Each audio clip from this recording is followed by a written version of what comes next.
কেল্লা শহীদ কেমন অলি ছিল রে বাবা। হযরত গেসুদারাজ কেল্লা শহীদ রহমতুল্লাহ আলাইহি সহ 360 আউলিয়া যখন এই সিলেটের জমিনে আগমন করলেন, আগমন করার সাথে সাথে বাদশা গুরু গোবিন্দ যখন লক্ষ্য করে দেখলো এই আউলিয়াদের সাথে মুসলমান ফকিরদের সাথে পারে না, কি করছে জানেননি? 10টা মহিলার উলঙ্গ করে অলিদের সামনে ছাইড়া দিছে।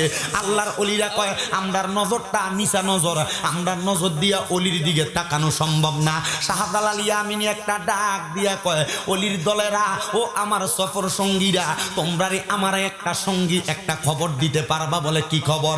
দেখছনি আমরা সামনে যে উলঙ্গ মহিলাটি ছাইড়া দিল, আমরা তো তাদের দিকে তাকানো সম্ভব না, যুদ্ধ করা সম্ভব না। এমন ভাবে যদি আমরা সামনের দিকে অগ্রসর হই তাহলে তারা তো আমাদেরকে মাইরা ফেলবে। আমরা তো মনে মনে ভয় করি আমার আল্লাহরে, গুরু গোবিন্দরে ভয় করা যাবে না।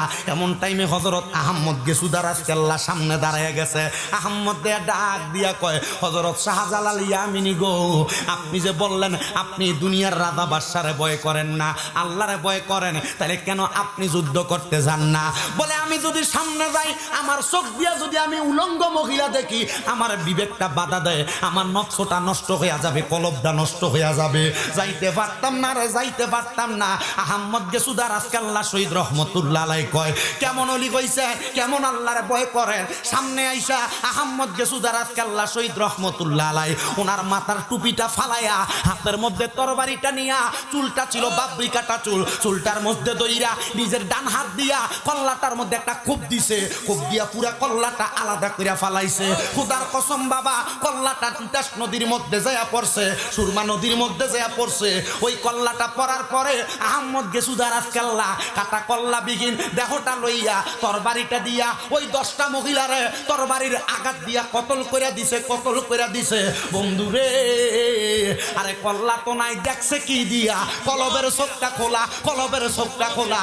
এবার আপনারা বলেন তরিকতের তালিম নিয়া আমরা সবাই কলবের চোখটা খোলার দরকার আছে না নাই? জবান খুলা কোন আছে না নাই? আর মোহাব্বতের আওয়াজে কন্যা আছে না নাই? ওরে মন ভাঙ্গা না মসজিদে ভাঙ্গা, ভাঙ্গাই আল্লাহর কাবাগর, ভাঙ্গাই আল্লাহর কাবাগর, মন মন্দিরে আল্লাহর বাড়ি, বেদা হাদিস না তার ভিতর। মন ভাঙ্গা না মসজিদে ভাঙ্গা, ভাঙ্গাই আল্লাহর কাবাগর, ভাঙ্গাই আল্লাহর কাবাগর, মন মন্দিরে আল্লাহর বাড়ি, বেদা হাদিস না তার ভিতর। আসলে কাবা না চিনিলে ডাকলে কি আর তারে মিলে, আসলে কাবা ডাকলে কি আর তারে মিলে। নামাজে রোজা যাই বিফলে, নামাজে রোজা বিফলে বিথা আল্লাহু আকবার। মন ভাঙ্গা না মসজিদে ভাঙ্গা, ভাঙ্গাই আল্লাহর কাবাগর, ভাঙ্গাই আল্লাহর কাবাগর, মন মন্দিরে আল্লাহর বাড়ি, বেতা হাদিস না তার ভিতর। জোরে কোন মারহাবা। ওরে মানুষের মনে রাখতে খুশি সাজাই, মারহাবা কইতেন না? ওরে রাখ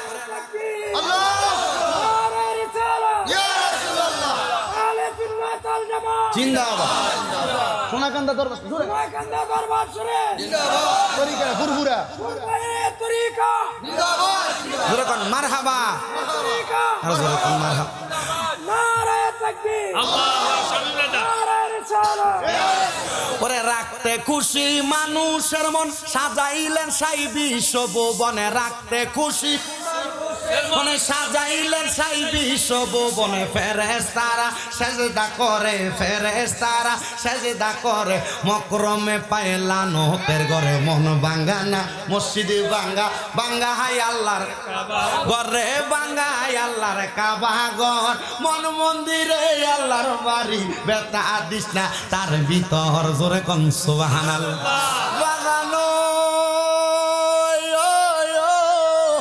কিশোরগঞ্জের জয়কার ভাই বাবারা, হযরত গেসুদারাজ কেল্লা শহীদ রহমতুল্লাহ আলাইহির কেল্লাটা যখন ছাইরা দিয়া যুদ্ধ সমাপ্ত করছে, হযরত গেসুদারাজ কেল্লা সারা কেল্লাটা নদীতে বাঁচতে বাঁচতে বাঁচতে বাঁচতে বাঁচতে বাঁচতে তিতাস নদীর পাড়ে দিয়া বর্তমান খরমপুরের নদী দিয়া যখন বাইসে আসছে, হিন্দু জেলে মাছ বেচে।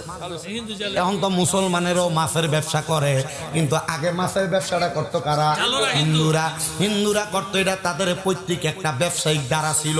হিন্দু ব্যবসায়ী জাল্লা মানুষ ক্ষেতের ওই নদীর মধ্যে জাল বাইতেছে, জাল বাইতে বাইতে হঠাৎ করে দেখতেছে জালের মধ্যে কি জানি একটা মানুষের মাথার মতো দেখা যায়, দাড়িওয়ালা, লম্বা চুলওয়ালা। মাথাটা তোলার পরে ওই হিন্দু লোকটা চিন্তা করলো, হাই রে কার মায়ের সন্তান জানি কল্লাটা কাটা এমন ভাবে পইরা রইল, বুঝতে পারলাম না। এটা যখন তুললেন হিন্দু ফকির দেখতেছে, হিন্দু জাল্লা বেড়া দেখতেছে ওই কল্লাটা কাটা, কিন্তু কাটা কল্লা কি কথা কয় নাকি? কথা তো কয় না। কিন্তু হিন্দু ফকির তাকায় দেখে হযরত কেল্লা শহীদের কল্লা মুবারকের ঠোঁট মুবারকটা ফটফট ফটফট ফটফট করে লটতাছে। হাইরে চিন্তা করলো কেন লটতাছে? এবার হিন্দু ফকির কয়, আমি আমার কান্ডা লাগাইলাম কল্লাটার সাথে, আমি দেখতাছি কান্ডা লাগানোর সাথে সাথে ওনার মুখ দিয়া আসতেছে লা ইলাহা ইল্লাল্লাহু মুহাম্মাদুর রাসূলুল্লাহ। যদি মইরা যাও, স্টক করে ফালাও, তোমার হাত মুখগুলা যদি বন্ধ হইয়া যায়, তরিকতের তালিম নিয়া যদি কলব দ্বারা জারি রাখতে পারো রে বাবা, আল্লাহর কসম জবানও লড়ব, কলব লড়ব, জবানও লড়ব, কলব লড়ব। ওই হিন্দু জাল্লা লোকটা ডাক দিয়া কয়, আল্লাহর ওলির মুখের সাথে মুখটা মিলাইয়া আমি পড়লাম লা ইলাহা ইল্লাল্লাহু মুহাম্মাদুর রাসূলুল্লাহ সাল্লাল্লাহু আলাইহি ওয়াসাল্লাম। হিন্দু ওই জাল্লা বেডাটা ইসলাম ধর্ম গ্রহণ করছে। বর্তমান যারা খাদেম দাবি করে, এই খাদেমরার বংশটা কিন্তু জাল্লা ছিল, এখন যারা পাই কথায় তারা পাইছে। বন্ধুরে, ওই জায়গার মধ্যে যদি একজন হিন্দুটা হযরতে গেসুদার আজকাল্লার মুখের সাথে মুখটা বিলিয়া কালেমা পইরা ঈমান আনতে পারে, আমরা আউলিয়া কারামের সোহবত দইরা আমরা নবী পাইতে পারি কি পারি না? ওরে তিতাসে বাসিল রে কেল্লা, তিতাসে বাসিল ওরে জাইলা গনের জালে উইটা, জাইলা গনের জালে উইটা করম পুরা ছিল রে, প্রেমের খেলা খেলছো কেল্লা রে। মুসলমান ইমানদার গভীর মনোযোগ দিবেন। আর একজন প্রকৃত অলির কথা বইলা দিয়া যায়, যখন গেসুদার আজকাল্লা রহমতুল্লাহ আলাইহি যখন চইলা গেলেন, এবার বাদশা চিন্তা করলেন বাঙ্গা রাজপ্রাসাদের ভিতর থেকে আমরা আনাসে কানাসে থেকে তিন নিক্ষেপ করব। এমন টাইমে শাহজালাল ইয়ামিনী ডাক দিয়া কয়, কেউ আসুনি 40 দিন আসরের নামাজের সুন্নত কাদা করছো না? ফরজ না সুন্নত? ফরজ না সুন্নত? আমরা তো কেমন মানুষ, সুন্নত দূরের কথা ফরজেরও তো খবর নাই। ওরে সুন্নত নামাজ না পড়িলে কেমনে নবীর সুপারিশ পাবে? ওরে সুন্নত নামাজ না পড়িলে কেমনে নবীর সুপারিশ পাবে? পাবে না আর ক্ষমা তার মাজার, বলেন পাবে না আর ক্ষমা তার মাজার। মুমিনি মুসলমান নবীর সুন্নত কর আমলদার, বলেন নবীর সুন্নত কর আমলদার। নবীর উম্মতে গহনে নবীর সুন্নত। শাহজালাল ইয়ামিনী একটা ডাক দিয়া কয়, সফর সঙ্গীরা রে, সফর সঙ্গীরা রে, আসুনি কেউ আসরের নামাজের সুন্নত নামাজটা কাদা হয় নাই। এমন টাইমে হযরত নাসিরউদ্দিন সিফা সালা হাত তুলছে, সোনারুঘাটের মধ্যে এখনো শুয়া রইছে হবিগঞ্জে। হাতটা তুইলা ডাক দিয়া কয়, হুজুর আমার এই গোপন ইবাদতের কথা আমি কারোর কাছে কইছি না, যেহেতু যুদ্ধের ময়দানে আমার আমলটা দিয়া যুদ্ধ জয় করা যাইব, আমি আপনার কাছে আমার মনের কথাটা বইলা দিলাম। হুজুর বলেন কি বলবেন, আমি আপনারে আপনার জবাবটা দিয়া দেই। এ নাসিরউদ্দিন রে, তুমি তো আমার দলের মধ্যে সবচাইতে একজন আমলওয়ালা ব্যক্তি আমি জানি, কিন্তু আমি তারার কাছে এটা প্রকাশ করতে চাইছি না। সোনাকান্দা দরবারে, পুরপুরা দরবারের পাগলদারে পিসা বুজুররা এমন তালিম শিখিয়ে দিছে, রিস্কা চালায় খেতে রোয়া লাগায়, কিন্তু এটি তালিমের মাধ্যমে হুজুর মোল্লার থেকে বালা জানে। হুজুর মোল্লার হাদিয়া বেশি, মুনাজাত লম্বা, এই কথা কেন? আমি হুজুর মনে করছেন আমার আপনি টেহা না দেন আমি মাহফিল হইতাম না, এটা আমার খাসিয়ত হয়ে গেছে গা। কিন্তু যারা তালিম তরবিয়ত করে, এরা কিন্তু তালিম তরবিয়তের ভিতরে যায়, এরা সিনাটারে লড়াই, খালি লড়াই। এই লড়ার মাধ্যমে নিজের গুণও মাফ হয়, বাড়ি থেকে শয়তানও দৌড়ায়। ও আব্বারা, দরবারে বাত হওয়ার না হও, বাড়ির ভিতরে মাসে একবার একবার তালিমের মাহফিল করবা। কথা কয় না? যদি করো বাড়ির ভিতর থেকে বিপদ আপদ বালা মুসিবত যাইব। নবীরে দাঁড়ায় সালাম দিবা, কারণ নবীর দুরূদ সবাই সহ্য করতে পারে, শয়তান পারে না। কথা কয় না? ঠিক কিনা? ও বন্ধু আমার, সুন্নিরা নবীরে দাঁড়ায় সালাম দিলে মিলাদ কিয়াম করলে কয় বেদাতি।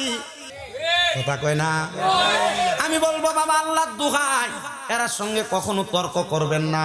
যদি কয় বেদাত, এদের সঙ্গে কোনোদিন তর্ক করবেন না। হুজুর কেন? কারণ বাবা মনে রাখবেন, কুত্তার লেঞ্জা যেটা, এটা যদি গরম পাইপ দিয়ে সিধা করার চেষ্টা করে সম্ভব। এ কথা কয় না কেন?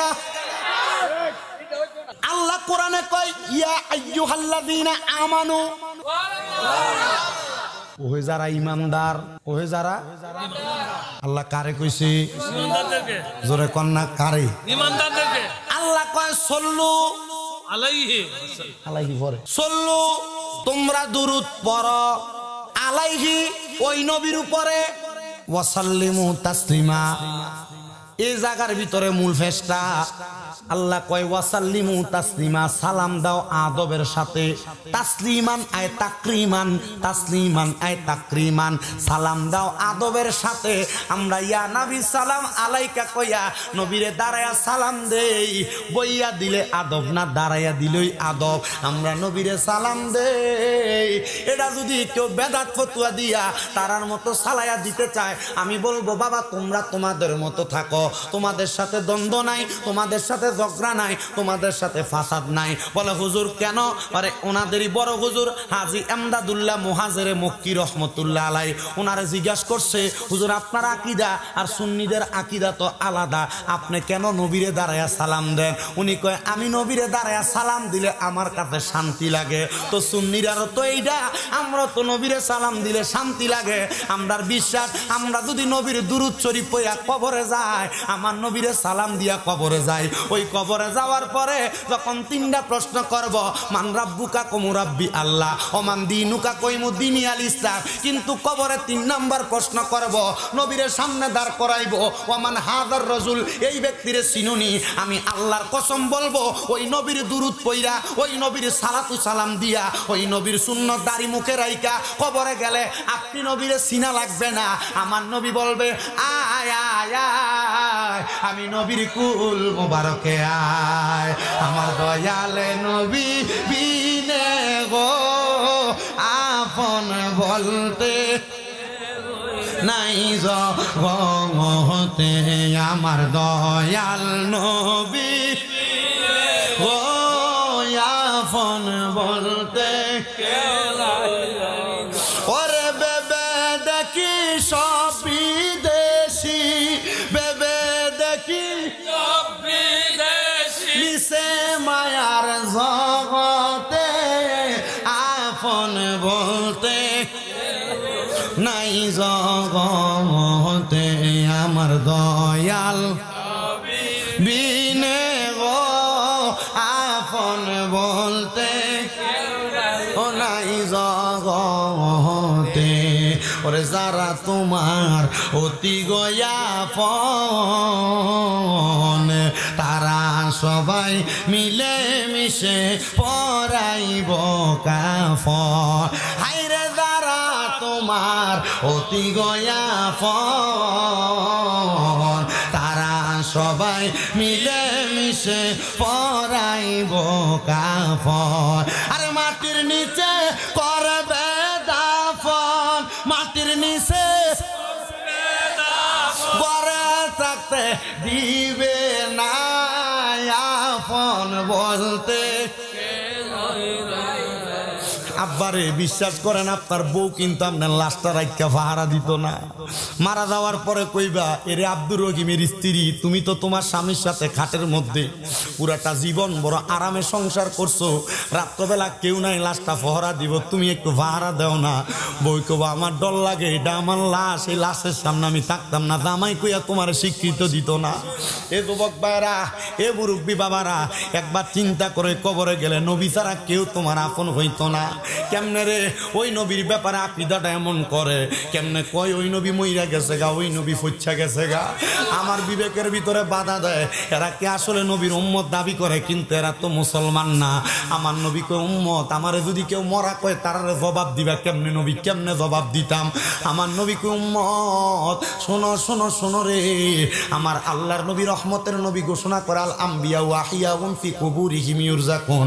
আল্লাহর নবী কয় শোনো, ইউসাল্লুন ওয়াসাল্লাম। আল্লাহর নবী কয় শোনো, আল্লাহর যারা নবী আছে শুধু আমাদের নবী না, আদম থেকে ঈসা নবী পর্যন্ত যত নবী আছে তারা তাদের রওজা মুবারকের মধ্যে জিন্দা। শুধু জিন্দা না, আল্লাহ তাআলা ঘোষণা করে ইসল্লুন, তারা নামাজ পড়তেছে পড়বে পড়তে থাকবে, নামাজ পড়তেছে পড়বে পড়তে থাকবে। বলে হুজুর এটার প্রমাণ কি? আমার নবী যে মেরাজে গেছে যাওয়ার সময় মুসা নবীরে দেখছে ওনার কবরে নামাজ পড়ে। কথা কোন ঠিক কিনা? তো কেউ যদি কয় নবী মহিলা গেছে আপনি মানবেন?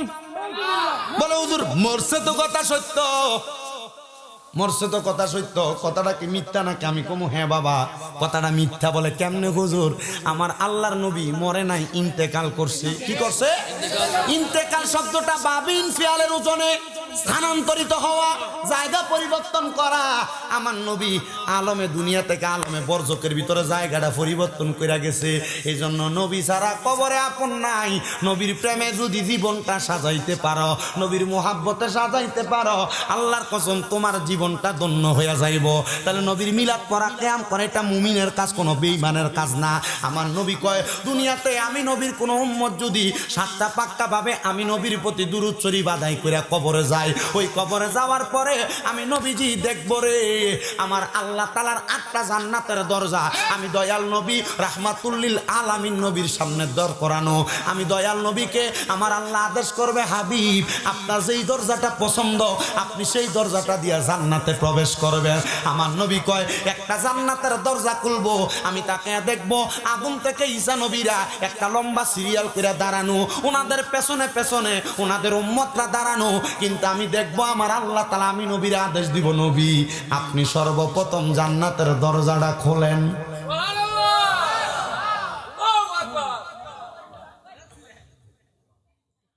আদম নবী না দুনিয়াতে আগে আসছে?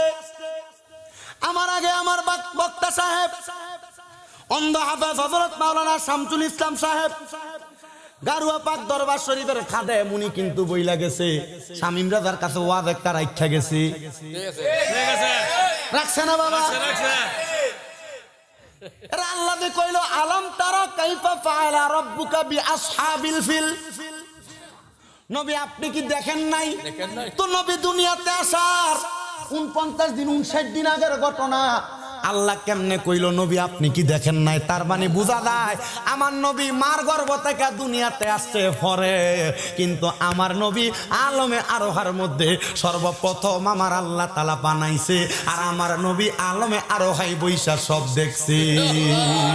একজন প্রেমিক আসিল গো সোনার মদিনায়, একজন প্রেমিক আসিল গো সোনার মদিনায়, ওরে যার প্রেমেতে স্বয়ং আল্লাহ দুনিয়া বানায়। আইরে যার প্রেমেতে স্বয়ং আল্লাহ দুনিয়া বানায়, একজন প্রেমিক আসিল গো সোনার মদিনায়। কি ফাগলার বিষয় দিছে আমার, এটা বিষয় দিছে এ ওয়াজ করলে পরে সেটা যাবো গায়রা না, সেতো না, সেতো না, সেতো না। কথার দলিল আছে না নাই? যদি কয় ভুল কইছে দলিল কই? বলে 1টা 2টা 3টা 4টা 5টা 6টা 7টা 8টা 9টা 10টা 11টা 12টা 13 14 15 16 17 18 19 20টা দলিল। মোবাইলটা খুলে দেখবা, বলে শামীম রাজা যা বলছে প্রত্যেকটা কথার দলিল। মারহাবা কোন, আরো জোরে কোন মারহাবা। বাজান রে আমার, ও নবীর উম্মতের দল, আদম নবী দুনিয়াতে আসছে আগে, ঈসা নবী দুনিয়াতে আসছে আগে, ইব্রাহিম নবী দুনিয়াতে আসছে আগে, মুসা নবী দুনিয়াতে আসছে আগে। কিন্তু আমার আল্লাহ কয় যখন কোনো কিছু নাই রে, কোনো কিছু নাই, আমি আল্লাহ তাআলা কুদরতি নূর তাইকা আমার হাবিবে কিবরিয়ার নূর মুবারক বানাইছি। আমার হাবিবে কিবরিয়ার ময়ূর রূপে সাজাইয়া আমি দয়াল আল্লাহ পাক রব্বুল আলামিন আমার হাবিবের সাথে প্রেমের আলাপ করছি। জোরে কোন সুবহানাল্লাহ। বন্ধুরে তার মানে আমার হুজুর যে আমারে বইলা গেছে ওই বিষয়টা ভাঙ্গা দেওয়ার জন্য বিষয়টা ভাঙ্গা দিলাম। নবীর জন্ম দুনিয়াতে যদি হয় সব নবীরার পরে, কিন্তু আমার নবীরে আমার আল্লাহ তাআলা এই পৃথিবীর আগে আলমে আরোহাতে সৃষ্টি করছে সবার আগে। এই জন্য আমার নবী আলমে আরোহার মধ্যে বৈশা বৈশা সকল কিছু দেখছে। এই জন্য আল্লাহ কয় আলাম তারা কাইফা ফাআলা রাব্বুকা বিআসহাব। আপনি দেখেন না? মারহাবা কোন, আরো জোরে কোন মারহাবা। ওই নবীর উম্মত আমরা, ওই নবীর পাগল আমরা, ওই নবীর আশেক আমরা। ওই নবীর আশেক হইয়া যদি মরতে পারেন, ওই নবীর পাগল হইয়া যদি মরতে পারেন, আল্লাহর কসম রে মুসলমান, অন্ধকার কবরে গেলে আমার আল্লাহ তাআলা আপনারে সাতটা পাক্কা জান্নাতি বানাইবো। ওই নবীর বড় পাগল ছিলেন নাসিরউদ্দিন সিফাতওয়ালা। উনি কয় আমারে যখন বলল বাবা আসরের নামাজ কি সুন্নতটা কাজা করছো না, কারণ কি? কয় নবী কইছে যে ব্যক্তি আমি নবীর সুন্নতটা আঁকড়ে ধরবো জান্নাতের দরজাটা খোলাম আমি নবী আগে, কারণ সব নবীরা দাঁড়ায় থাকবো, আমি নবী দরজাটা খুইলা। দরজার কেবার আসিনি, আপনারা কি বলেন? চৌকাট, দরজার যে কপাট আমার নবী তো আমি জান্নাতের দরজার একবারে মাথাটার মধ্যে দাঁড়াইমু। আমি নবী ততক্ষণ জান্নাতের দরজা বন্ধ করতাম না যতক্ষণ আমি নবীর একটা গুনাহগার উম্মত বাকি থাকবো। বাজান রে আমার নবী কয় শাফাআতিলি আহলিল কাবাইরি মিন উম্মতি। আমার নবী কয় আমার উম্মতের ভিতরে কেউ যদি কবিরা গুনাহ করে আমি নবী তার জন্য সুপারিশ করে জান্নাতে লইমু। একটা উম্মত দুজকে থাকলে আমার নবীজি ওই উম্মতরে তারা জান্নাতে যাইতো না। এবার চিন্তা করো ওই নবীরে কেন ভালোবাসবা, কেন মোহাব্বত করবা? সুন্নিরা কেন নবী নবী করে? সুন্নিরা কেন নবীর ইয়া নবী সালাম আলাইকা বলে সালাম দেয়? এটার কারণ হইল সুন্নিরা ওই নবীর সাথে জান্নাতে যাইতে চায়। এবার আপনারা বলেন আমরা সবাই ওই নবীর সাথে জান্নাতে যাইতে চাই কি চাই না? নারায়ে তাকবীর, নারায়ে রিসালাত, সুনাগন্ধা দরবার শরীফ, আহলে সুন্নাত ওয়াল জামাত, শামীম রাজা জিন্দাবাদ। আস্তে কোন মারহাবা। হযরত নাসিরউদ্দিন সিফাতওয়ালা কয় যে নবী আমারে সারা জান্নাতে যাইতো না আমি কেমন ওই নবীর সুন্নাত ছাড়ি? কিন্তু আপনি ওই নবীর উম্মত দাবি করেন, আপনার দাড়ি দিদি ক্লিন শেভ করুন না বাবা। আপনি ওই নবীর উম্মত দাবি করেন, নবী কয় সুদ খাইস না তুই দি সুদের ব্যবসা করস বাবা। আপনি নবীর উম্মত দাবি করেন, নবী কয় হারাম খাইস না তুই দি ফরের হক মাইরা খাস বাবা। আমার নবী কয় তুই দি নবীর উম্মত দাবি করস, তুই দি মানুষের হক মাইরা মাইরা খাস বাবা। আমার নবী কয় আমি নবীর উম্মত দাবি করস বাবা, তুই দি ফরের ইতিমের সম্পদ মাইরা খাস। আল্লাহর কসম রে এলাকার সুদখোরেরা যদি আসেনি অসুবিধা নাই বলেন, সুদখোর আছে। আবার আপনার এই সুদখোরটিরে ধরে মসজিদের সভাপতি বানান, সেক্রেটারি বানান, এলাকার সর্দার মাতাব্বর বানান। হায় রে কেমনে এডি জবাব দিব আল্লাহর কাছে? আল্লাহর নবী কই এডিরে কি খাওয়াইবো কবরে জানো? অন্য জাহান্নামীরা রক্ত আর ফুজাই না দিব, 3 আতুল খাবার করবো নেখা। দুনিয়াতে একটা পানির ভিতরে ফুকা ফললে ফুকা পানি ফালাই দিয়া বোতলটা বালা করে দুইয়া তারপরে মাইজা পানি খায়। কিন্তু যারা হারাম খায়, সুদ খায়, পরের হক মেরা খায়, জমি দখল করে খায়, কাইটটা খেতেল ডাইলে কাইটটা সাইরাং গুল্লা বানায়, আল্লাহর কসম কবরে গেলে এমন ফিটা ফিটবো কাঁচা বাঁশের গুঁড়া দিয়া বাইরেইবো। ওই কবরের ভিতরে এমন মাইর মারবো একটা গরম লোহা ফোরাত দেয় না? কামারের দোকানে দেয় না? কামারের দোকানে ফোরাত দিলে এটা কি আসলে লোহার কালার থাকে না আগুনে কয়লার মতো হয়ে থাকা? এই লোহার একটা গরম পাত্রে আগুনের ভিতরে গরম কইরা এটার ভিতর অন্য জাহান্নামীরা রক্ত ফুসগুলা দিয়া কইব নে খা। পারতাম না এটি কেমনে খাইব? কই শুদ্ধ খাইছো তো আরাম কইরা, পরের হক খাইছো তো আরাম কইরা, এখন এটি খাইতে ভাল লাগে না। এ জয়কার সুদখোরেরা, এ জয়কার ঘোষখোরেরা, এ জয়কার ইতিমের সম্পদ মেরা খাওয়াইনারা, মা বাপ মেরা যাওয়ার পরে বইনের সম্পদ বুঝাইয়া না দেউইনারা, এ জয়কার বেডারা তোমরার বাইয়ের সম্পত্তি বালা করে বুঝাইয়া না দেউইনারা, এ জয়কার বেডারা মানছে জমিরে ঠেলতে ঠেলতে তোমার 1 ঘন্টার ফোন 1 ঘন্টা বানাইনারা। মনে রাখবা এই কবরের মানে এমন চাপ দিব সাতনার ডিডি ভাঙ্গা ডাইন দিকেরটা বাম দিক গিয়া, বাম দিকেরটা ডাইন দিক গিয়া ঢুকবো। আল্লাহর কসম আমার আল্লাহ কয়াদের শাস্তি হইল আযাবুন শাদীদ যন্ত্রণাদায়ক শাস্তি কবরে গেলে এমন ফিডা পিটবো কোন ফুতেরে বালা খাওয়ানোর লাগে তুমি সুদ খাও ফুতেরে যে কইবা ফুতরে আমার একটা আমল দেশ না একটা আমলের কারণে আমি আব্বা ধরা খেয়ে গেছি ফুত কইবা আপনারে চিনি না কোন বউয়ের দামি শাড়ি কিনা দেওয়ার লাগা দামি কসমেটিক কিনা দেওয়ার লাগে হারাম খাও ব্যাংকের মধ্যে এফডিআর করো ডিপিএস করো করেনি এটা ডিজিটাল সুদ এটা কি সুদ এটা ডিজিটাল সুদ ব্যাংকে এককালীন টিয়ারায় ফোলার ভবিষ্যতের কথা চিন্তা কইরা এটা বড় সুদ মিয়া বড় সুদ কিয়া এটা মুনাফার হিসাব লাগাইছে এমনি খায় না কথা কয় না আল্লাহর কসম বাজারে রিস্কা চলে ভাত খাইবা তবু সুদের টাকা হারাম টাকা মিছা কথা কই 1 টাকা খাইবা না জয় এলাকায় সুদ করে আছে নাইলে আমাদের নমুনা কয় ওই মুরব্বী আব্বা মুখে বান দিয়ে লাইছে বলে হুজুর সুদ কুদ আসলে আছে কইতে না মারি না হুজুর কারণ এটি সাধনে বই লম্বা লম্বা কথা কয় কায় সুদ কথা কয় না কিনলে গিয়া বাজারের বড় মাছটা এরাই কিনে টিহা তো হারাম শুকরের গোস্ত খাওয়া হালাল না হারাম কিন্তু সুদের টাকা দিয়া গরুর গোস্ত কিনা খাইলেও হারাম গোশের টাকা দিয়া মুরগার গোস্ত কিনা খাইলেও হারাম সুদের টাকা দিয়া দেরি হয়ে যেতেছে ওয়াজ আপনারা প্রধান বক্তারা আইনা নেবেন আমার ওয়াজ শেষ আসেন আপনারা খবর কাছে নিয়ে গরু দিয়া না মুরগা দিয়া মুরগা দিয়ে আচ্ছা মুরগা দিয়ে হইলেও চলো সুবহানাল্লাহ সুবহানাল্লাহ সুবহানাল্লাহ কয় না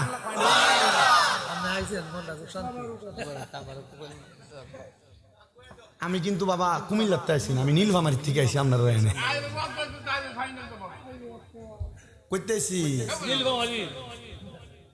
নীলফামারী থেকে আমি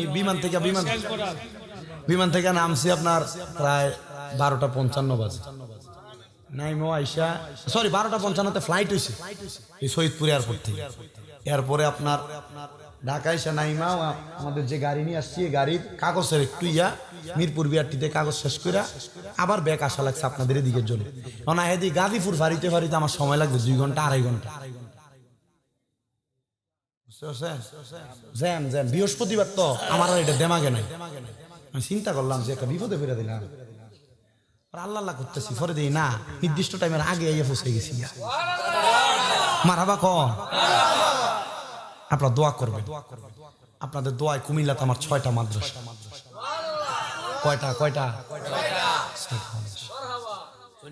সুন্নি মাদ্রাসা আপনারা দোয়া করবেন আমার 6টা মাদ্রাসা মিলে 870 জন ফলাফল এখানে আপনাদের দোয়ার বরকত আমরা যেন সই সালামতে পৌঁছাইতে পারি রাস্তাঘাটে থাকি কুয়াশার কারণে রাস্তা দেখা যান রাস্তা দেখা যান আমি গত পরশুদিন আপনাদের বিলালপুর বাইজিতপুর মাহফিল করে গেছি কইরা গতকালকার মাহফিল করার লেগে আমি গেছি নীলফামারী আবার আজকের জন্য চলে আসছি কষ্ট হয় শরীরে আমার কিন্তু বয়স বেশি না 25 রানিং এই 26-এ যা পড়বে কষ্ট হয় অনেক কষ্ট হয় আমার এই বয়সের মাধ্যমে আমি আজকে ওয়াজ করি কিন্তু আমি 8 বছর না কামেল ফাঁস এখনো করছি না আমি কামেল 17 বছর আমি কামেল ফার্স্ট ইয়ারে পড়ি মাত্র কুমিল্লা ইউনিভার্সিটিতে Bangla honours first year final ইয়ারে শুধু আপনাদের দোয়ার বরকত আপনারা 2-1টা দোয়া করলে এই দোয়াটা আমার সিনাতে থাকবে আমার অন্তরটা পরিষ্কার থাকবে শরীরটা সুস্থ থাকবে আমার থেকে বেশি ক্লান্ত হয়ে থাকে আমার খাদেম সাহেব এটা গাড়ির ভিতরে সারাক্ষণ খালি ঘুমা খরচ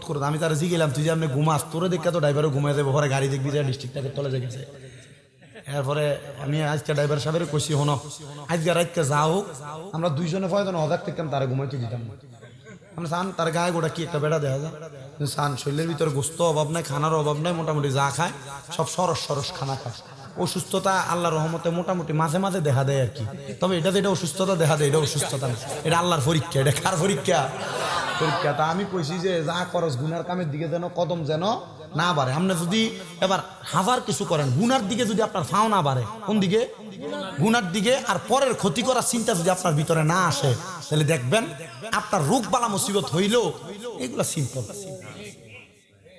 আল্লাহ কবুল করুক আমিন তার লাগে দোয়া করবেন তার একটা ফুট আছে মাশাআল্লাহ 2 দিন পরে বাপ পুত দুটোটা এক লগে ফুটবল খেলবো বড় হয়ে গেছে ফোলা দেখতে কি তা দেওয়া যায় আমার ড্রাইভারের যে বয়স আমার হে বয়স আমার খাদেমের এই বয়স মোটামুটি সামনে দিয়ে কেউ খারিলে গাড়ির পিছনে 3টা রাখছি বাইরে লইতাম না আল্লাহ কবুল করুক, হায়াতে বরকত দাও। জোরে কোন আমিন। ওয়াজ কি চলব না শেষ হইব? তাহলে সবাই ধরে ধরে ধরে শরীফ পড়েন আল্লাহুম্মা সাল্লি আদনা বিনা শাফি নামা আল্লাহুম্মা সাল্লি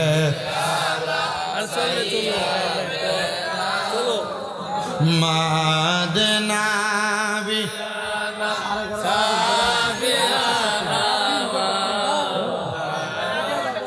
বাজানো। তাহলে নবীর উম্মত দাবি করলে চলবো না, দাঁড়িয়ে রাখন লাগবো।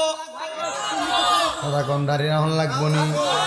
অনেক ফোলা ফাইন কয় আমি দাঁড়িয়ে রাখি না, এখনো বিয়া শাদী করছি না, দাড়িওয়ালা ফোলা মানুষ আমার তো পছন্দ করতো না, এর লেগে দাঁড়িয়ে রাখি না। আমি বলবো এ যুবকেরা মনোযোগ দাও। তুমি যদি মনে করো দাঁড়িয়ে রাখার কারণে তোমার কোনো মাইয়া পছন্দ করবে না, মনে রাখবা মাইয়ার অন্তরের ভিতরে তিনটা চিন্তা। কয়টা? এক নাম্বার চিন্তা, মাইয়া চিন্তা করবে আমার জামাই যদি দাড়িওয়ালা হয় তার মানে এটা ইসলামপন্থী, এবার আমার লইয়া কোনোদিন ফার্কে ঘুরতে যাইতো না। আমার জামাই যদি দাড়িওয়ালা হয় এটা কোনোদিন আমার মার্কেটে ঘুরতে যাইতে দিত না। আমার জামাই যদি দাড়িওয়ালা হয় আমার সাজ্জা বাহির হইতে দিত না। এবার আপনারা কোন মার্কেটে দে মাইয়াটা ঘুরে, এটা কি ভালো না খারাপ? ফার্কের ভিতরে দে মাইয়াটা ঘুরে, এটা কি ভালো না খারাপ? মার্কেটে ব্যাপারটা দে মাইয়াটা ঘুরতে চাই, এটা কি ভালো না খারাপ? তাহলে বুঝবেন নবীর সুন্নাত দাড়ি রাখার কারণে একটা খারাপ মাইয়া থেকে বাচ্চা গেছে। মারহাবা কইলেন না? মারহাবা। ওরে নবীর শান কি তো ওই কিরণ ভাই দৌড়াদৌড়ি করেন কা?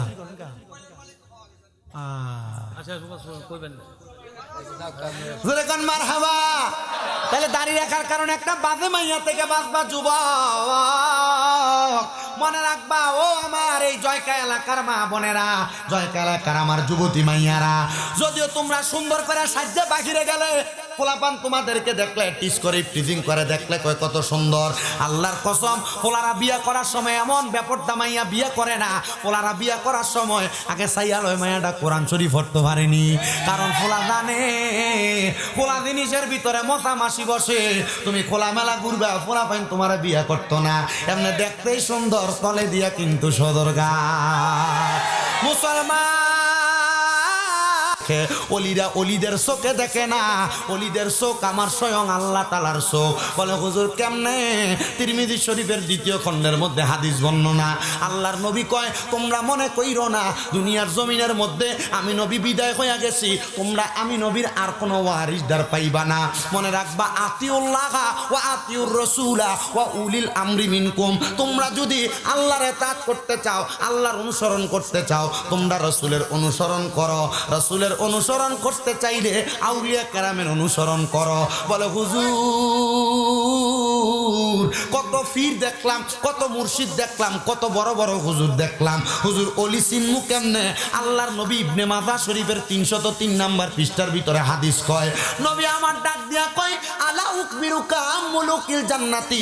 ওলি হইল 2 রকমের। নবী কয় আমি নবী কি তোমাদেরকে জান্নাতের বাদশা সম্পর্কে খবর দিব না? ইয়া রাসূলুল্লাহ ক্বালু বালা, হ্যাঁ আপনি আমাদেরকে জান্নাতের বাদশা সম্পর্কে খবর দেন। আমার নবী কয় ক্বালা রাজুলুন দাঈফুন মুস্তাদাফুন যু তিমরাইনি লা ইউকবাহু লাহু লাউ আকসামা আলাল্লাহি লা আবাররা। এমন ব্যক্তি যার শরীরটা দেখতে দুর্বল, জামা কাপড়গুলো এলোমেলো, এই ব্যক্তিরে দেখলে তোমার পছন্দ হবে না, কিন্তু সে যদি কোনো দোয়া করে আমার আল্লাহ তাআলার সাথে সাথে তার দোয়াটা কবুল করে ফেলায়। হে আমার জয়কা করিমগঞ্জের কিশোরগঞ্জের ভাই বাবারা, ও তাহলে আল্লাহর ওলিদেরকে চিনার জন্য আপনি টাকা পয়সা লাগবে না।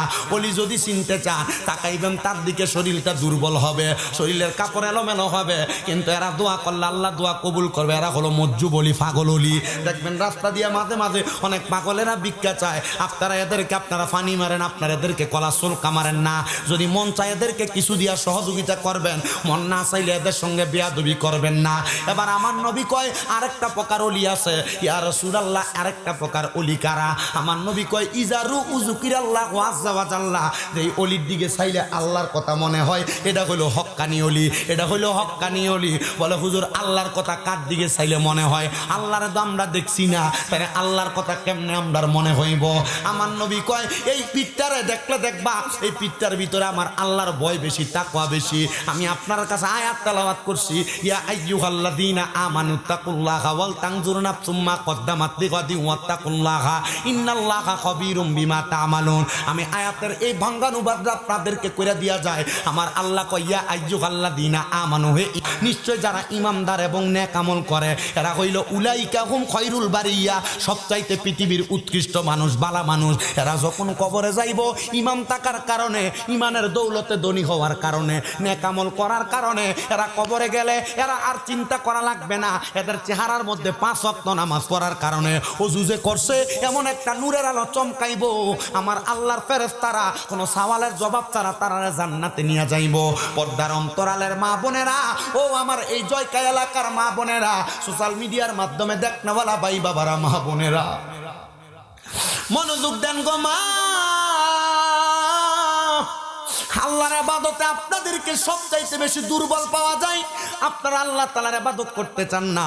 আল্লাহ তাআলার ইবাদত যদি করেন কবরে গেলে বড় শান্তিতে থাকবেন, আরামে থাকবেন। কিন্তু মা বোনেরা আল্লাহর ইবাদত থেকে বড় দূরে, কিন্তু মা বোনেরা স্বামীর সঙ্গে সাফাবাদিতে সোফা করতে বড় কাছে। কথা কোন না ঠিক কিনা? ও মা, স্বামীর সঙ্গে উঁচা কথায় উঁচা গলায় কথা কইও না। স্বামীর সঙ্গে তুমি বেশি উঁচা গলায় কথা বইল না। বলে হুজুর কেন? কারণ স্বামীর মনে কষ্ট দিয়া জান্নাতে যাইতে পারবা না। অনেক মহিলা তো আছে স্বামীর সঙ্গে অপব্যবহার করে। আল্লাহর নবীকে আমি যখন মেরাজের মধ্যে গেলাম, আমার আল্লাহ তাআলা জান্নাত দেখাইছে, জাহান্নাম দেখাইছে। আমি যখন জাহান্নামের দিকে তাকাইলাম, আমি দেখলাম আমার আল্লাহ তাআলা 3 প্রকারের মহিলারা শাস্তি দিতেছে। ইয়া রাসূলুল্লাহ, 3 প্রকারের মহিলা কারা? আপনি নবী বলেন না। আমার নবীকে 1 প্রকারের মহিলা দেখলাম তাদের চুলগুলার মধ্যে ধইরা আগুনের মধ্যে শেক দেওয়া হইতেছে। নবী গো তারা কারা? আমার নবী কয় যেই মহিলারা ওটার কুজের মতো তাদের মাথার চুল রে বাঁধছে। দেখবেন আপনার বউ, আপনার নাতি, আপনার এলাকার মাইয়ারা মাথার চুল যখন বাঁধে হেজাবের উপর দিয়া মাথার চুলটির ওঁচা দেখা যায়, কপাল দেখা যায় একাত নিচে। নবী কয় মহিলাদেরকে আমার আল্লাহ তাআলা জাহান্নামের আগুনের মধ্যে পুরাইব। শুধু তাই না, হ্যাঁ খাড়া করে রাখবেন দিয়া। আমার মুসলমানেরা গভীর মনোযোগ দিয়ে বয়ান শুনবেন। আল্লাহর নবী কয় আর এমন অনেক মহিলা দেখছি যাদের স্তনের মধ্যে গরম আগুনের রড লাগায়, তাদের স্তনের মধ্যে মানে বুকের মধ্যে গরম আগুনের রড লাগায় দিয়ে আগুনের মধ্যে সেঙ্গানো হইতেছে, গ্রিল করা হইতেছে। নবী গো তারা কারা? আমার নবী কয় যেই মহিলারা পোশাক পরে উলঙ্গ ছিল, পোশাক পরে উলঙ্গ ছিল। আপনার স্ত্রী, আপনার মাইয়া যে শাড়ি পরে, শাড়ি দিয়া তার জামা কাপড়, তার শরীরটা দেখা যায়। আপনার মেয়ে, আপনার বোন, আপনার বউ যে বোরকা পরে, বোরকা দিয়া তার শরীরের স্ট্রাকচারটা নির্ণয় করা যায়। তাহলে এটা কেমন কাপড় হইলো, কেমন বোরকা হইলো? আপনার বউ কাপড় পরে তার মাথার অংশ, পেটের অংশ দেখা যায়। আপনার মাইয়া সালোয়ার কামিজ পরে, সালোয়ার কামিজের নিচ থেকে ছোট করতে করতে তার মাথা, পেটের অংশ দেখা যায়। আল্লাহ নবী কো ওই মহিলাদেরকে দেখলাম যারা পোশাক পরে উলঙ্গ ছিল, তাদের বুকের মধ্যে, স্তনের মধ্যে গরম রড লাগাই দিয়া তারা আগুনের মধ্যে সেক দেওয়া হইতেছে। ও মুসলমান ইমামদার, তুমি তোমার বউরে বেপরদা চালাও, 5 ওয়াক্ত নামাজ পড়ো, কাম হবে না। তোমার বউ বাজারে বাজারে ঘুরে, তুমি আজাইরে আজাইরে ঘুরো, নাম নাই, কোনো লাভ নাই। তোমার নামাজ কবুল হবে না, রোজা কবুল হবে না যদি তুমি তোমার বউরে মারে পর্দা না করাও। আর পর্দা করাইবো দূরের কথা, বউরারে দিয়া বাজার করায়, বউরারে দিয়া মার্কেট করায়, বউরারে দিয়া এলাকার মধ্যে কাজকর্মগুলা যে করাও, বউরারে দিয়ে এই কাজগুলা করানোর কারণে তোমার বউ যেমন জাহান্নামে যাইব বেপরদার কারণে, তুমিও তেমন জাহান্নামে যাইবা বেপরদার কারণে।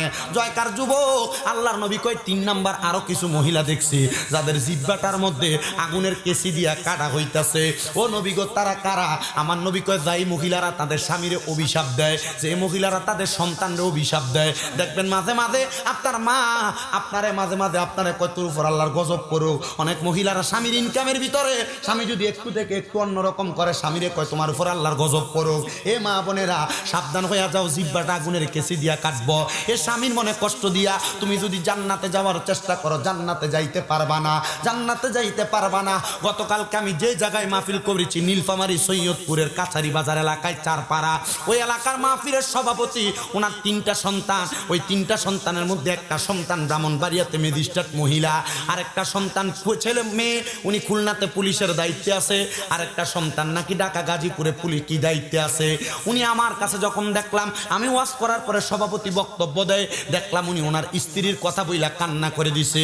আমার বুঝতে দেরি হয় নাই, উনি মনে হয় ওনার স্ত্রীকে হারাইছে, মানে ইন্তেকাল করছে। উনি চোখের পানিগুলা টপ টপ করে ছেড়ে দিছে। আরে উনিও কিন্তু নরমাল মানুষ ছিলেন না, উনি বাংলাদেশের সরকারি একজন কর্মকর্তা, একজন অডিট অফিসার ছিলেন নীলফামারীর। উনি বলতেছে হুজুর আমার স্ত্রী বছরের মধ্যে 8 মাস উনি রোজা রাখতেন, 8 মাস রোজা রাখতেন। আর এখনকার মা বোনেরা 8 মাস রোজা রাখবে দূরের কথা, এরা 1 মাসের রোজাই তো বালা কইরা রাখে না, নামাজই তো ঠিক মতো পড়ে না। আমার ওয়াজ দিয়া শুধু নবীর প্রেম বুঝাইলে চলতো না, ওলিদের প্রেম বুঝাইলে চলতো না, আমার ওয়াজ দিয়া মহিলার আর পুরুষটারে হেদায়েত করা লাগবো। উনি আমার কাছে ঘরে আইসা ডাক দিয়া কই হুজুর আমার স্ত্রীটা ইন্তেকাল করার 5-6 মাস পরে বৃষ্টি আসার কারণে আমার স্ত্রীর কবরের মাথার কাছে দিয়ে একটু ভাঙ্গা গেছে। আমি আমার এলাকার খবরটা পাইয়া 2 জন ব্যক্তিকে পাঠাইলাম, যাও আমার স্ত্রীর কবরের কন্নারটা দিয়া মাটি দিয়া ভরাট করে দাও। হুজুর যেই 2 জনকে পাঠাইলাম, এই 2 জন মাটি দিয়া ভরাট না কইরা দৌড়ে আমার কাছে চলে আসছে। আইসা কয় ভাই চুপ, কোনো কথা বলবেন না, আমরার সাথে তাড়াতাড়ি কবরস্থানে চলেন। আমি জিগাইলাম ভাইজান, উনি জিজ্ঞাসা করতেছে কেন কবরে যাব? বলে বইলেন না তাড়াতাড়ি চলেন, আজব খেলা, আপনি দেখলে বড় পাগল হয়ে যাবেন। বলে কেন কেন কেন?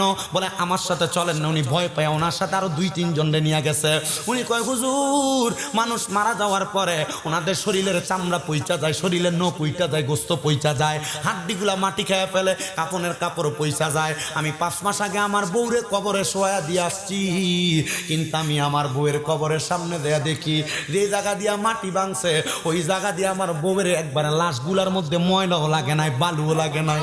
হুজুর আমার স্ত্রীর লাশটা এমন সুন্দর, আমি 5 মাস পরে আমার স্ত্রীর লাশটা দেখে বড় অবাক হয়ে গেছি। আশেকে রাসূল কয় মুহাম্মদ কি গুলাম কা কাফন মেলা নেহি হোতা। যদি মুহাম্মদ সাল্লাল্লাহু আলাইহি সাল্লামের গোলামি কইরা ওনার পক্ত মতে চইলা সুন্নত দিয়া জীবনটা সাজাইতে পারো, দেখবা তোমার এই গোলামির কারণে কবরে গেলে তোমার লাশের মধ্যে মাটিও তাস করবে না, মাটিও ধরবে না, তোমার লাশটা পচবে না, তোমার লাশটা গলবে না। ও মুসলমান, উনি ডাক দিয়া কই হুজুর আমার স্ত্রীটারে আমি বাথরুমের কাছে গেলে, আমার স্ত্রীটাকে আমি রান্নাঘরে গেলে, বারান্দায় গেলে মিস করি, কারণ উনি বড় আমলওয়ালা ছিল, বড় নেককার ছিল, বড় আমলওয়ালা ছিল। হুজুর আমার স্ত্রীটার জন্য কাজ করে দোয়া করবেন। আমার সময় এলোমেলো ভাবে কাটে, আমি ওনারে ওয়াজ করে শোনাইয়া দিলাম, শোনেন নবীর একটা হাদিস। আমার নবী কয় কোনো স্ত্রী মারা যাওয়ার পরে স্বামী মারা যাওয়ার পরে কোনো স্ত্রী যদি আল্লাহর কাছে দোয়া করে, আল্লাহ আমার স্বামী বড় ভালো ছিল, আল্লাহ কইটা ভালো। যদি স্বামী দোয়া করে আমার স্ত্রী ভালো, আল্লাহ কইটা ভালো। আপনি আপনার স্ত্রীর জন্য খাস করে করে দোয়া করবেন। এই পর্দার অন্তরালের মা দেখছনি 8 মাস রোজা রাখতো বছরের ভিতরে, দেখছনি 5 ওয়াক্ত নামাজ পড়তো। কেউ যদি দাওয়াত দিত কারোর দাওয়াতে যাইতো না। কয় হুজুর উনি দাওয়াতে না যাওয়ার কারণ হইল দাওয়াতে গেলে আইসা অনেক নামাজ কাজা হইয়া যাবে, এই জন্য দাওয়াতেও যাইতো না। হুজুর আমার বউটা বড় ভালো মানুষ ছিল, আমি চিন্তা করলাম কেমন ভালো মানুষ ছিল, মরার 5 মাস পরে পর্যন্ত কবরে লাশ পচে নাই, কাফন ময়লা হয় নাই। আমি আমার জয়কার মা বোনদেরকে বলবো, জয়কার বাবাদেরকে বলবো, এমন জীবন তুমি গঠন করো, তুমি মারা যাওয়ার পরে মানুষ তোমার জন্য কাঁদবে। আর আমার আল্লাহ তাআলা ওই কাদার কারণে চোখের পানি মাটিতে পড়ার আগে তোমার জীবনের গুনাহগুলা মাফ করে দিবে। কেমন জীবন বানাইলা, অন্ধকার কবরে গেলে কবরের আযাব তুমি সহ্য করতে পারবা না। কেমন জীবন বানাইলা, অন্ধকার কবরের মধ্যে গেলে তুমি তোমার ওই কবরের আযাবটা সহ্য করতে পারবা না। হাইরে মরহুম আহাদ মেম্বার এত সুন্দর জান্নাতের বাগান সাজিয়ে দিয়ে গেছে। ওনার সন্তান ভাই বাতি যারা মাঝে মাঝে ফোন দিয়ে আমার কাছে গত বছর বলছে হুজুর দাওয়াত দিছিলাম সত্য কথা, কিন্তু হুজুর আপনারা তো আনতে পারতেছি না, উনি ইন্তেকাল করেছে। এই বছর দাওয়াত দিয়েছি, হুজুর একটু আইসা ওনার জন্য দোয়া করবেন, এলাকাবাসীর জন্য দোয়া করবেন। আমি আল্লাহর কাছে দোয়া করি, আপনারাও দোয়া করবেন। এই জান্নাতের বাগান, প্রেমের বাগানটার উসিলায় আল্লাহ যেন মরহুম আহাদ মেম্বার সহ এলাকার প্রত্যেক কবরবাসীর কবর জান্নাতের বাগান বানায়া দেয়। কারণ আজকের মাহফিলে অনেক সন্তান বসেছেন যাদের জগতের মধ্যে মা নাই, অনেক সন্তান বসেছেন যাদের জগতের মধ্যে আব্বা নাই। এই সন্তানের দল, আব্বা আম্মা বড় কষ্ট করে তোমারে মানুষ করছি, মাঝে মাঝে আব্বা আম্মার কবরের কাছে যাইবা। অনেক মানুষ আছে আব্বা আম্মার কবর দিয়ে আসার পরে এখন গোরস্থানের সামনে নিলে বাপ্পার কবর কোনটা চিনে দিতে পারতো না। জিয়ারত করলে কয় বেদাত, কিন্তু ওই ব্যক্তি মারা যাওয়ার পরে তার বাড়ির মধ্যে মুরগা জব করে, গরু জব করে, তার বাড়ির খানাটা দাঁত হয়ে যায়। আল্লাহর নবী কয়, এই জগতের মানুষ শোনো, তোমাদের মানুষ যখন মারা যায় তোমরা বেশি বেশি করে কবর জিয়ারত করো। ইয়া রাসূলুল্লাহ কেন? আল্লাহ নবী কয়, কবর জিয়ারত করলে মরণের কথা স্মরণ হয়। নবী কয়, কেউ যদি দৈনিক 20 বার মরার কথা স্মরণ করে, ওই ব্যক্তি যদি ওই দিন মারা যায় তাহলে তার মরণটা শহীদের মরণ হয়ে যায়। এ মুসলমান, নবীজির তিরমিজি শরীফের আরেকটা হাদিস শরীফ পড়লাম। হযরতে জাবির ইবনে সামুরা রাদিয়াল্লাহু তাআলা আনহু হাদিস বর্ণনা করে, তিনি বলে,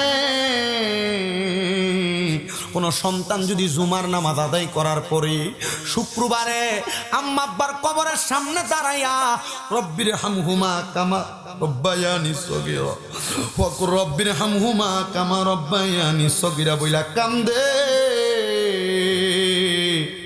তার চোখের পানিটা মাটিতে পড়ার আগে আমার আল্লাহ তাআলা তার মা বাবার